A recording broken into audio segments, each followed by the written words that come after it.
Have you ever made a promise so important, so sacred, that it changed the course of your life? I made one, and 3 months before breaking it, the unthinkable happened.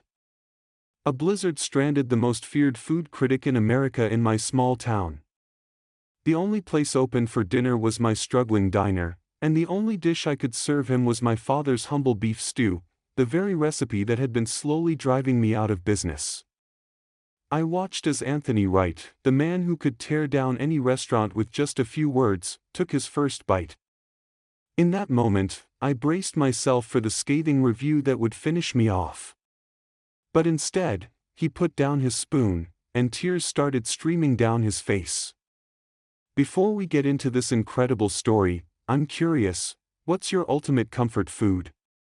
Drop your answer in the comments below, and if you love stories about family recipes, unexpected connections, and the memories we carry in every bite, please subscribe so you don't miss our next one. Now, let me take you back to the worst, and the best, night of my life. The Blue Ridge Diner looked exactly as it had for the past 50 years. Red vinyl booths, a chrome-edged counter with spinning stools, a jukebox in the corner that still played actual records, and a menu that hadn't changed since 1978. My father, Samuel Parker, had opened the place when he was 25, and he'd run it with the same stubborn consistency for 5 decades. He'd worked day after day, never once thinking of changing the menu. But after his heart attack 6 months ago, I inherited the diner along with his dying words, "Promise me you won't change the menu, Austin. Not one dish. People need things they can count on." I took that promise to heart. And even though I could see my business slowly sinking, I kept it. I refused to change the menu. The problem wasn't the food, it was perfectly good comfort food. The issue was that, perfectly good wasn't enough anymore. 20 miles away, trendy farm-to-table restaurants were serving deconstructed pot roast and artisanal meatloaf. Food bloggers were raving about molecular gastronomy and fusion cuisine. Meanwhile, I was still serving the same beef stew my father had made since before I was born. My ex-girlfriend had put it bluntly when she left me 3 months ago, "Austin, you're not honoring your father's memory. You're living in it. This town is dying. This diner is dying. And you're going down with the ship because of a promise that doesn't make sense anymore." Maybe she was right. The customer count had dropped by 60% in the last 6 months. The younger families were going to nearby cities for dinner. The tourists had stopped at the new cafe on Main Street, with its Instagram-worthy lattes and fancy dishes. My regular customers were dying off, and I had attended 4 funerals in the past 6 months. It felt like everything I had built was crumbling. I had been running the numbers for the 3rd time that week when the blizzard hit. It came out of nowhere on a Tuesday evening in February. One of those freak storms that blankets the world in white within minutes. By 6 p.m., the roads were impassable, the power was flickering, and the few customers I had left were long gone, safely at home before the conditions got too dangerous. I should have closed early. I should have locked up and gone to my apartment above the diner. But something kept me there, stubbornness, maybe. Or the habits of a lifetime spent in this place. I stayed open until our posted closing time of 9 p.m. At 8:47, the door opened. The blast of snow and cold air swept in with the man who entered. He was tall, probably in his mid-50s, wearing an expensive wool coat, now dusted with snow. He had sharp features, silver hair, and the kind of presence that made you pay attention, even covered in snow. Despite clearly being exhausted from fighting the storm, he carried himself with an authority that seemed out of place in this small town. "Thank God," he said, his voice cultured with a faint trace of a New York accent. "I've been driving for 20 minutes looking for any sign of civilization. Are you still serving food?" I nodded, trying to mask the desperation in my smile. "Yes, sir." "Have a seat anywhere." I can get you some coffee to warm up. He chose a booth by the window, though there was nothing to see except the swirling white of the storm. As he removed his coat and settled in, I took a closer look at him. There was something about his face that was familiar, but I couldn't place it. I brought him coffee and a menu, watching as he glanced at it with a familiar, polite disappointment at the limited, old-fashioned options. "What do you recommend?" he asked. There was something in his tone that made me feel defensive. "The beef stew is our specialty," I said, trying to sound more confident than I felt. "It's been on the menu since we opened. Comes with homemade biscuits and a side salad." "I'll have that then," he said, handing back the menu, then pulling out his phone with a frown. "No signal, of course," I muttered, apologetically.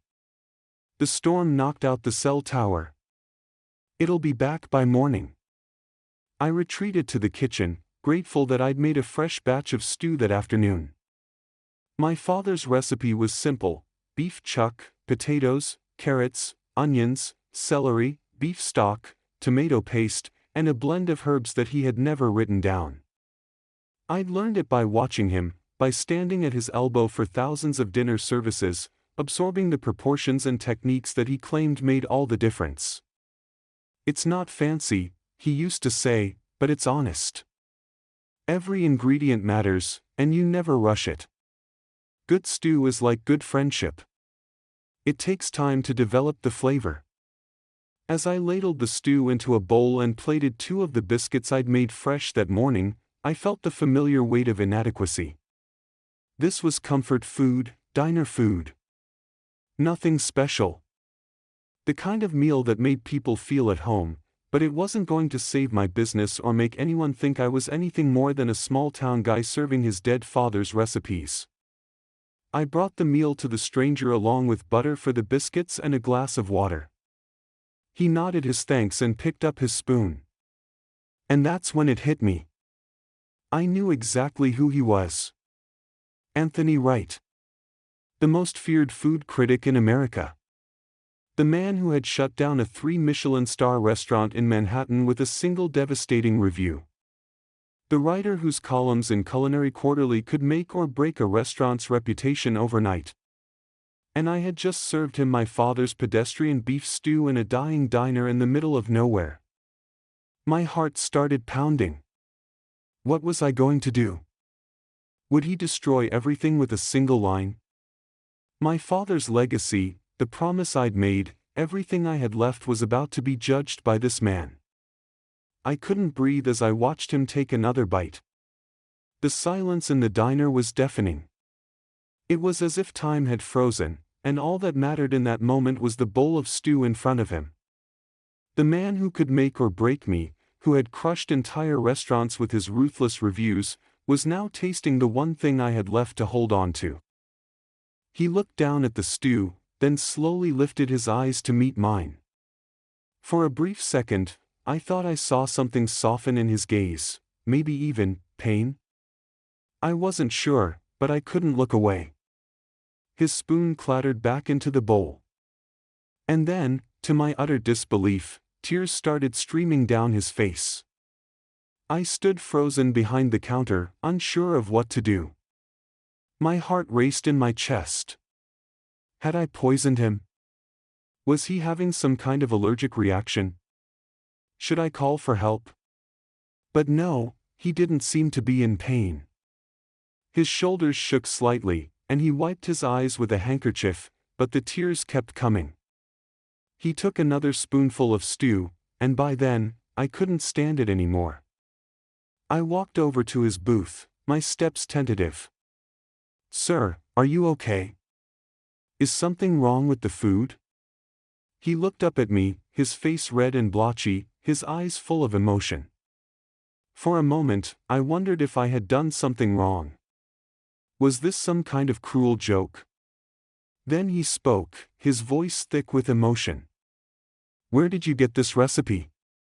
I was taken aback by his question. It's my father's recipe. He made it the same way for 50 years. Why?" The man, Anthony Wright, the food critic I'd feared my entire career, looked at me with wide, red-rimmed eyes.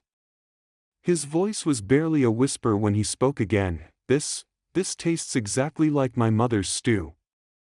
The one I thought I'd lost forever. I felt my stomach drop. How was that even possible?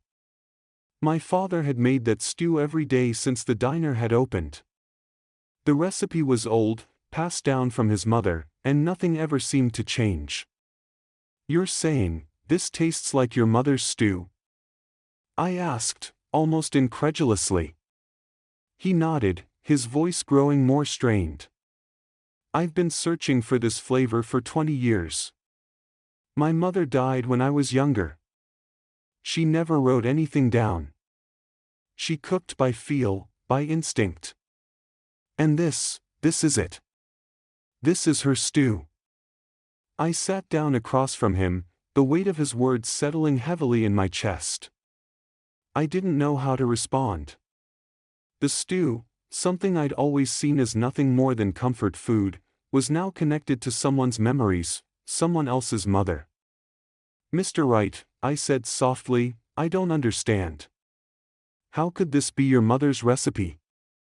My father created this stew in this very diner." He wiped his eyes again, then let out a long sigh. "Well, your father didn't just create it. He must have learned it from my mother. They worked together, years before they even met their spouses. She taught him how to make it, and when she died, the recipe died with her. Or so I thought." I sat back, my mind racing. My father never spoke about his early days, how he learned to cook or who his influences were. All I knew was that he had opened the diner when he was 25 and never looked back. But now, sitting across from Anthony Wright, everything I thought I knew about my father's legacy was being called into question. "You're saying my father knew your mother?" I asked, my voice barely a whisper. He nodded again, more firmly this time. "Before my mother moved to New York, before she met my father, she worked here. She had a gift for cooking, simple food, the kind that made you feel loved, like the stew you're serving me. Your father and my mother were kitchen partners for a time. She taught him how to make that stew, and he promised her he would never change it. He promised to keep it the same, to preserve it." The world seemed to tilt. My father's insistence on never changing the menu made sense now. It wasn't just about tradition. It wasn't just about his stubbornness. It was about a promise made to a woman who had passed on something precious to him. Anthony continued, "My mother never wrote anything down. She always said, cooking isn't about measurements. It's about feeling. You can't teach that." But my father never let go of that stew, never let go of her gift. And now, here I am, sitting in this diner, tasting something that I thought was lost forever. The truth settled in like a cold wave, and I couldn't shake the weight of it. My father hadn't just kept this recipe alive for himself. He had kept it alive for her, for Catherine Wright, the woman who had taught him how to cook when he was young and full of dreams. I had always thought my father was a stubborn man who refused to adapt to the changing world. But now, I saw him in a new light. He hadn't kept the diner as a symbol of his own pride or stubbornness. He had kept it to honor someone else's memory. He had made a promise to her, too. But how did he know? I asked, almost more to myself than to Anthony. "How did he know how to make it just like your mother?" Anthony pulled out a worn photograph from his wallet. It was old and faded, but it still held the unmistakable warmth of a happy moment. He handed it to me. "This is her," he said softly. "My mother, Catherine Wright. She worked here, in this kitchen. She was the one who taught your father to cook. That was before they both went their separate ways, before she moved to New York and met my father." I turned the photo over, and on the back was a note written in fading ink, "Catherine and Sam, 1979. Best kitchen partner I ever had. I promise to never change your stew. Farewell, cat. SP. I could barely breathe. My father, the man who had never spoken a word about his past, had kept her memory alive all these years, through this very stew, through every spoonful of comfort he had served to our customers. It wasn't just a recipe. It was a promise.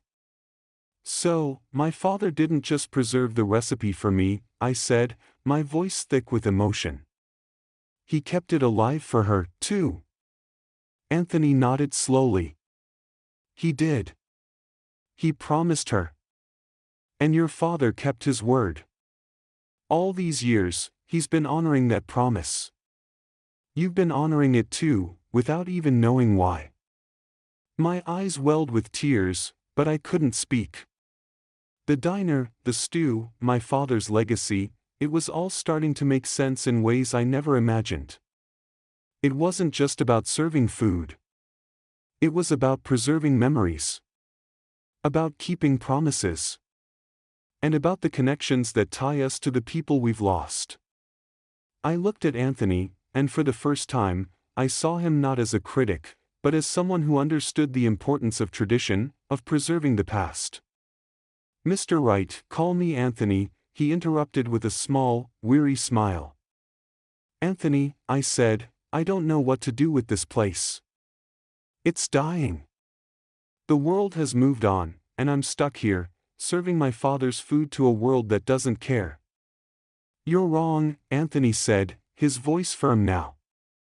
The world may be moving on, but what you have here, what you're offering, is priceless. People don't just want innovation. They want authenticity. They want something real. And you have it. I don't know if I can keep going like this, I said, shaking my head. The business is failing. You don't have to change it, Anthony said, his voice firm now. You just need to tell your story. Let people know what you have here. They'll come. I stared at him, not quite sure what to say. The weight of his words hung in the air, and I wasn't sure if I was ready to believe him. How could a simple diner, a place that had seen better days, compete with the world outside? The world that was filled with artisanal coffee shops, gourmet restaurants, and trendy food trucks? How could I turn the tides of this dying business? Could my father's stew, something so simple, so unchanged, really be the key to bringing people back? Anthony, I don't know if I can do this.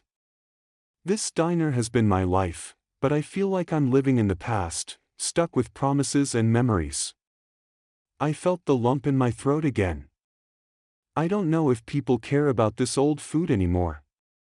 He gave me a knowing look, almost like he had heard that same question 100 times before. He leaned back in his seat, folding his arms. Austin, you're not just serving food. You're offering something that people have forgotten how to appreciate. You're offering a taste of history.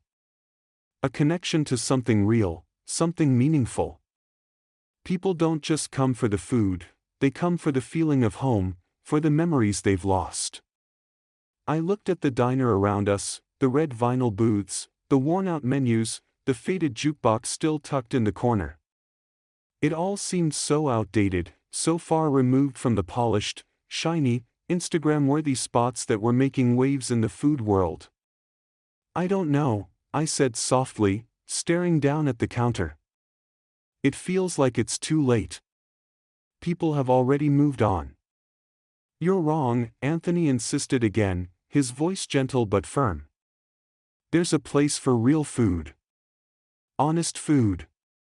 In a world where everything is wrapped in artificiality, people will always hunger for something genuine. You've got it here, Austin. You just need to remind them of what they've been missing. I took a deep breath, feeling the weight of his words settle in. I wanted to believe him, but there was a voice in my head, a loud voice of doubt, telling me it was all too late. The world had moved on, and I was clinging to a dying dream. But then, I thought about my father. his stubbornness, his pride. He had never been one to back down from a challenge.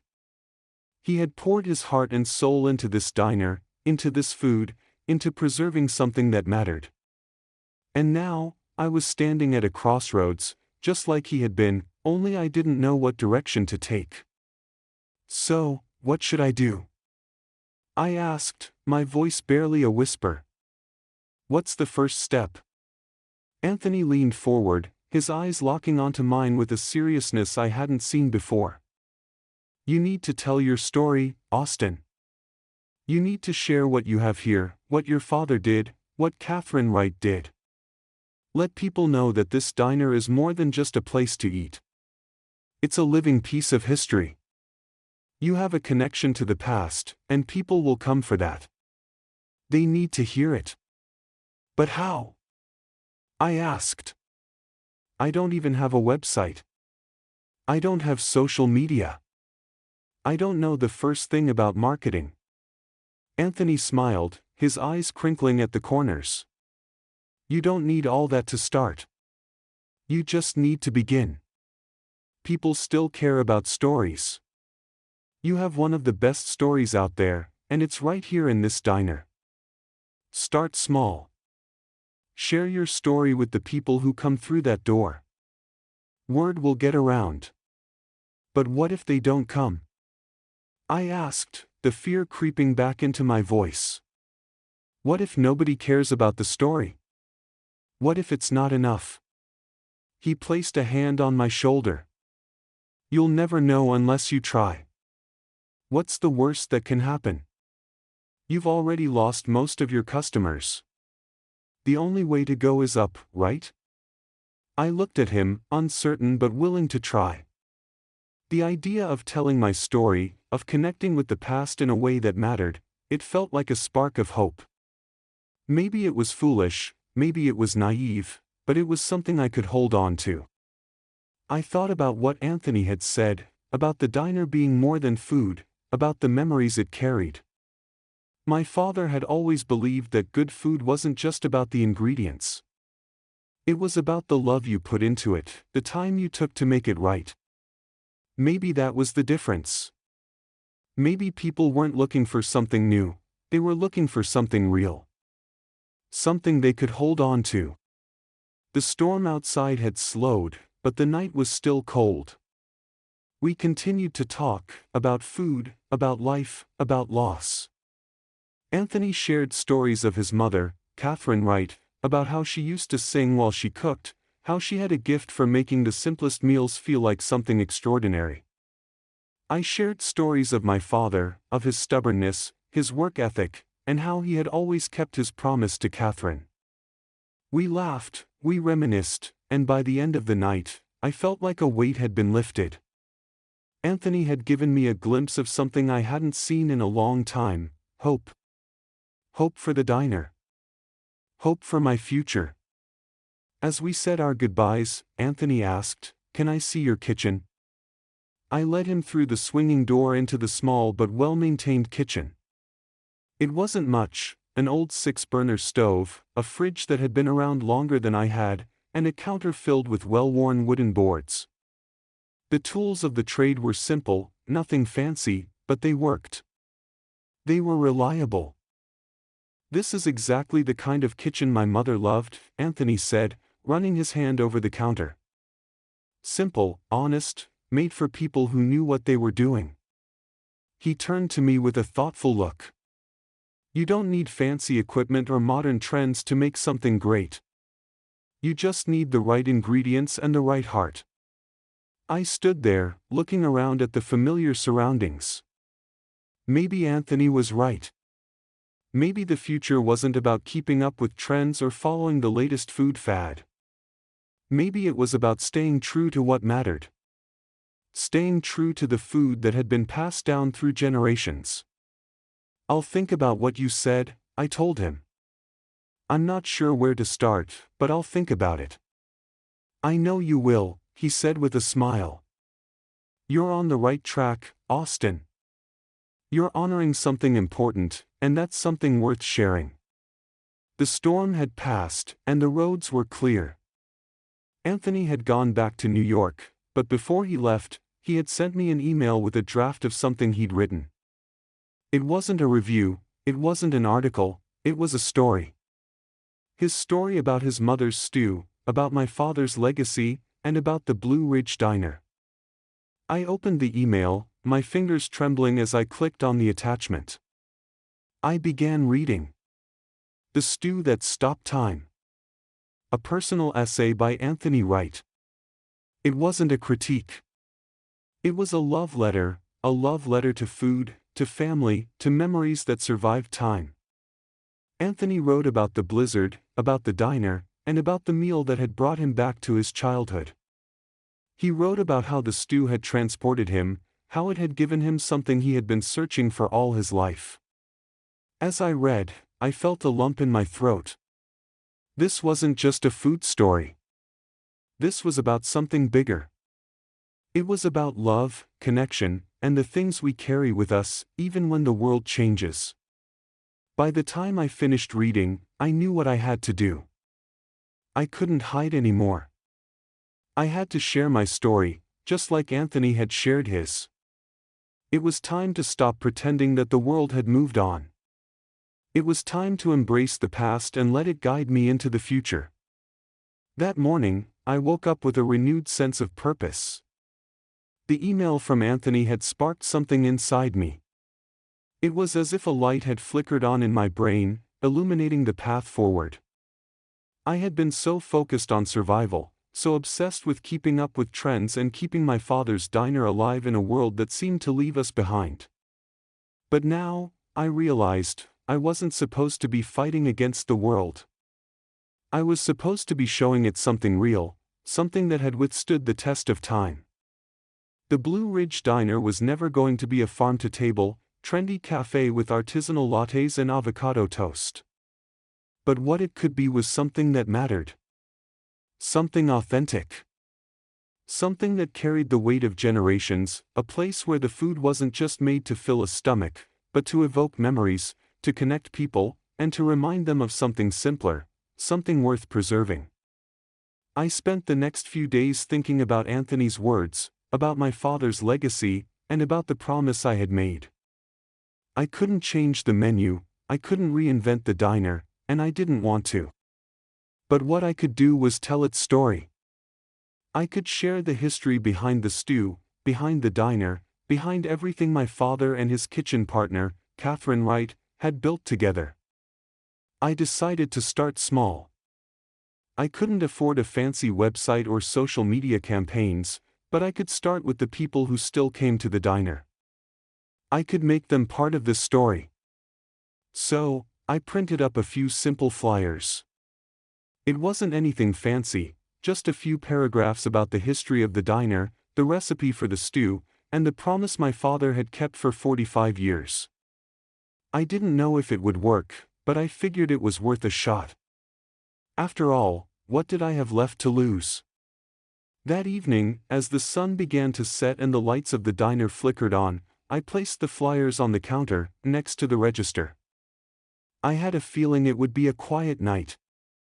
The storm had passed, and people were starting to go back to their routines. But the few regulars who came through the door always seemed to appreciate a good meal, no matter how simple. The first person to notice the flyer was old Mr. Jenkins, one of the few customers I still had left. He'd been coming to the diner since my father opened it, and I had grown up listening to his stories of the town, the old days, and the way the world used to be. He was hunched over his plate of stew when he saw the flyer and squinted at it. "Well, I'll be," he muttered. "I didn't know your father and that right woman were that close." "You mean to tell me they were partners in that kitchen?"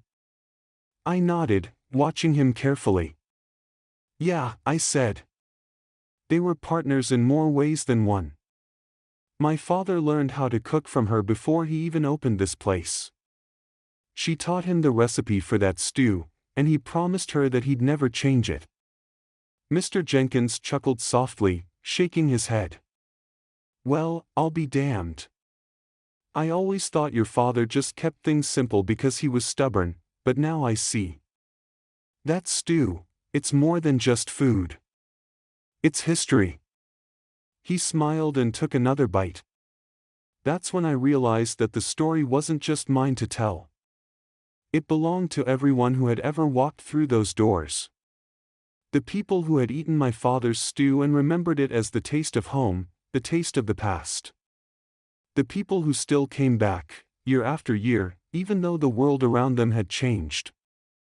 Over the next few days, I kept adding flyers, little snippets of the story about the diner's history, about the promise my father had kept. I made sure to talk to every customer who came in, sharing pieces of the story. Slowly, people began to ask questions. They wanted to know more. They wanted to understand the history behind the food they were eating. Then, something unexpected happened.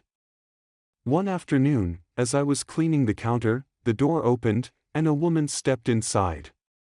She was in her late 40s, tall, with curly brown hair, and she looked like someone who belonged in a big city. She glanced around at the diner, taking it all in. The old booths, the jukebox, the walls lined with photographs of the town's history. "Can I help you?" I asked, surprised by the sudden presence of someone who didn't look like they belonged in this small, fading town. She smiled. "I saw a post about this place online. I'm looking for a story. A real story." I blinked. "A story?"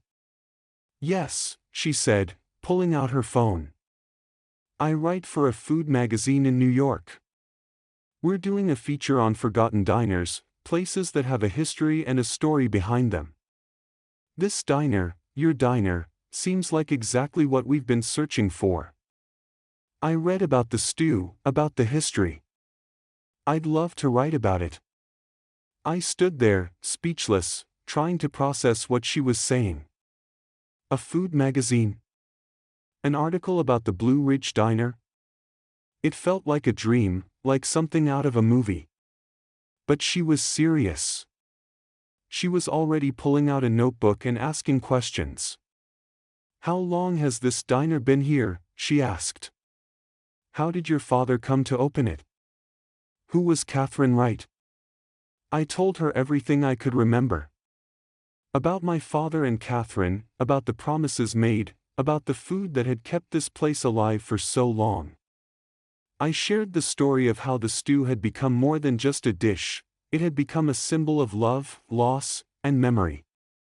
She nodded, jotting down notes, and by the time she finished her meal, she told me she was going to write the article.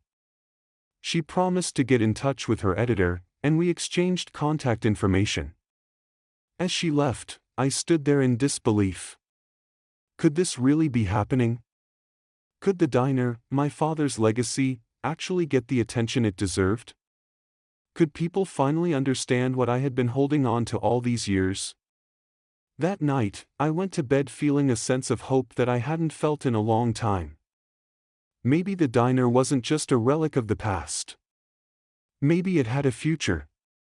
Maybe, just maybe, I could make my father's promise live on in a world that seemed so different from the one he had known. The next few weeks passed in a blur of excitement and disbelief.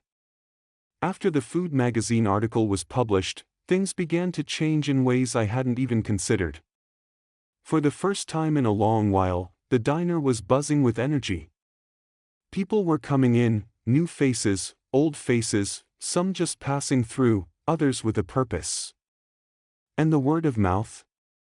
It was spreading faster than I could have imagined.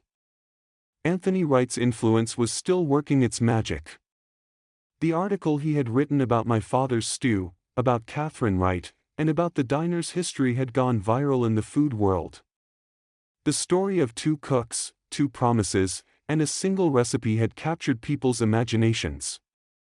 What had once been a small, forgotten diner was now a beacon of authenticity in an era where food had become more about showmanship than substance. But as the attention grew, so did the pressure.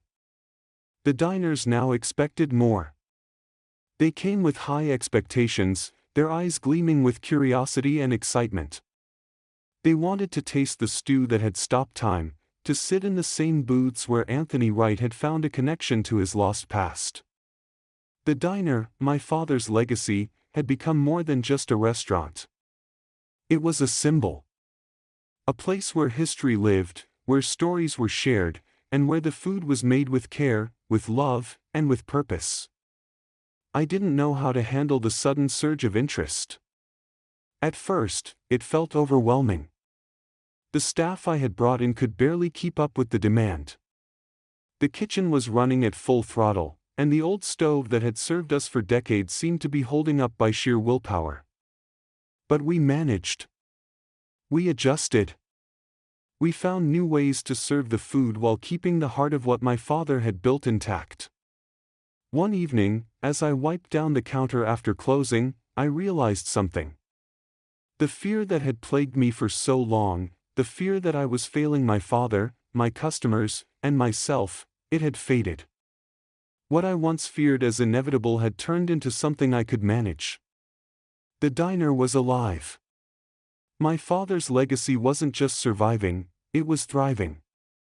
The next challenge came when I decided to take a step that I had long resisted. I knew that I couldn't keep the diner a secret forever. For years, I had closed myself off, afraid that if I exposed the world to the diner's history, the pressure would break me. But I couldn't do that anymore. I had to take the story public, to share it on a larger stage. It was time for the world to know about the Blue Ridge Diner and the promise that had been kept. I spent days preparing for the biggest day in the diner's history. I had decided to make an announcement, not just in the local paper, but on social media, to reach people beyond our town. I was nervous. I had never done anything like this before. I wasn't good at marketing or public relations, but I knew I had to try. We were going to have a grand reopening. A celebration of what we were, a celebration of my father's food, Catherine Wright's legacy, and the history that we had been entrusted with. The day of the event, I woke up early, feeling a combination of excitement and dread. The diner was decorated with signs telling the story of the stew, the history of the Blue Ridge Diner, and the connection between my father and Catherine Wright. We had printed up special menus with the story on the back, and I had even arranged for a few local food bloggers to attend. As the morning hours passed, the diner began to fill up. The first wave of customers trickled in, some familiar faces, others new. And then, at exactly 11 a.m., the doors opened, and a small group of people entered. It was a family, a mother, father, and 2 teenage daughters. They were all smiles as they sat at a booth by the window. The mother was holding a small, well-worn cookbook. "We came here because we read the article in Culinary Quarterly," the father said, smiling as he looked around. "We had to see this place for ourselves." I smiled back, feeling a warmth spread through me. "I'm glad you came. Have you ever been here before?" "No," he replied, "but my wife's mother used to work in a diner just like this when she was young. She always talked about how the best meals were the ones that were made with love, with care. When we read the story about your father and Catherine Wright, we knew we had to come." I had to fight back the tears that were threatening to fall.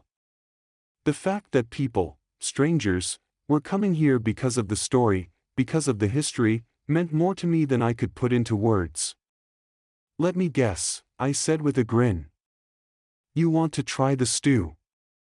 They all nodded, and I led them to the counter to order. As the day went on, more and more people came in. The diner was full, the atmosphere alive with conversation and the clinking of silverware. The food was flying out of the kitchen, the smell of beef stew filling the air. But as the crowd thickened, I felt a sense of unease. What if it wasn't enough? What if people came and left, disappointed? What if they didn't taste the love, the history, the care that my father had put into every batch of stew? Then, as if on cue, the woman who had first written the article for Culinary Quarterly walked in.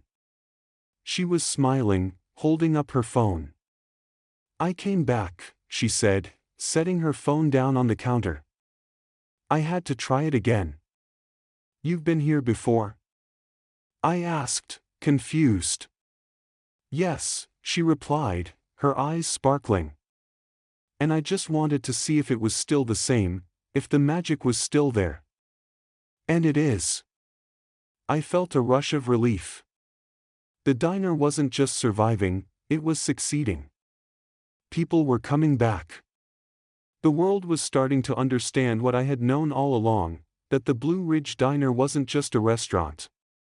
It was a place of memories, of connections, of food made with love. It wasn't perfect, but it was real. By the end of the week, the Blue Ridge Diner had gained more attention than it ever had in its 45 years of existence. Reservations were being booked weeks in advance, and I had to hire extra staff to keep up with demand. My father's stew was the star, but it wasn't just the stew that brought people in, it was the story behind it. The story of love, loss, and a promise that had been kept for generations. I sat behind the counter late one evening, long after the diner had closed, looking out the window at the quiet street. It was peaceful, almost surreal, to think that this little diner, a place that had once seemed so insignificant, had become something people were talking about all over the country. I thought about my father, about Catherine Wright, and about the promise they had made to each other. I thought about all the people who had come through those doors over the years, and how they had been touched by the food, the memories, and the stories we had shared. And then, for the first time in a long time, I realized something. My father's promise had never been just about preserving a recipe. It had been about preserving a way of life, about ensuring that the things that mattered most weren't forgotten. I wasn't just keeping a promise to my father anymore. I was keeping it to everyone who had ever walked into the Blue Ridge Diner. To the people who believed that food could do more than fill a stomach, it could heal, it could connect, and it could create a legacy that would last long after we were gone. It had been a long road, but I had finally come to understand what my father had known all along. Some promises were worth keeping, even when it seemed like they were holding you back. The Blue Ridge Diner was thriving now, and it would continue to thrive as long as we kept telling the story, sharing the legacy, and making food that wasn't just made to impress, but to nourish the soul. And every time I ladled out a bowl of beef stew, every time I added that secret whisper of marjoram in the final 30 minutes, I knew my father's legacy would never die. It was in every bite, in every spoonful, and in every person who walked through those doors. Thank you for joining us on this journey. If you enjoyed this story, please hit the like button, subscribe, and share your thoughts in the comments. What's the most important promise you've kept? Let us know.